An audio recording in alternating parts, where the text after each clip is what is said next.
Ako nga pala si Froy. Call center sa gabi, tatay sa umaga. Gusto ko din yumaman ng walang ginagawa, pero naisip ko parang hindi posible yon. Pagkatapos kong mag-yosi, mag-exercise muna tayo. Para balanse lang, di ba? Wala din ako at gusto ko na magpahinga at umuwi.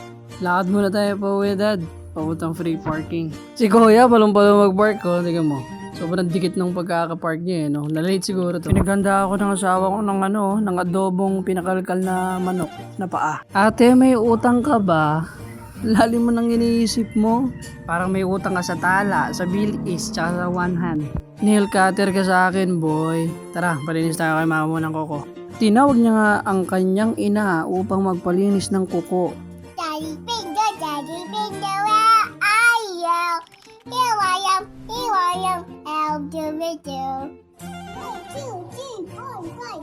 Ito yung exciting na part. Last shift ko na mga dad. At ready na akong umuwi. Lakad ulit, papuntang free parking. Nakakainis ba dito? O gali ng mga Pinoy, ano? Nasa pedestrian ka pero ayaw kong padaanin. Puro reklamo na naman ako. Enjoy ko muna tong view, guys. Dito lang yan sa may Porac. Ganda, no? Binilhan ko na din ng bagong laruan yung anak ko kasi puro dinosaur yung mga laruan na ito. Thank you, Daddy. At syempre, di matatapos yung araw na hindi magre-request siya na magbabad sa tubig. Ngayon sa Batchaka, boy. Katapos mag-swimming, ice cream. Swimming? Ice cream? Bars yun ah. So hanggang doon na lang muna, Dad.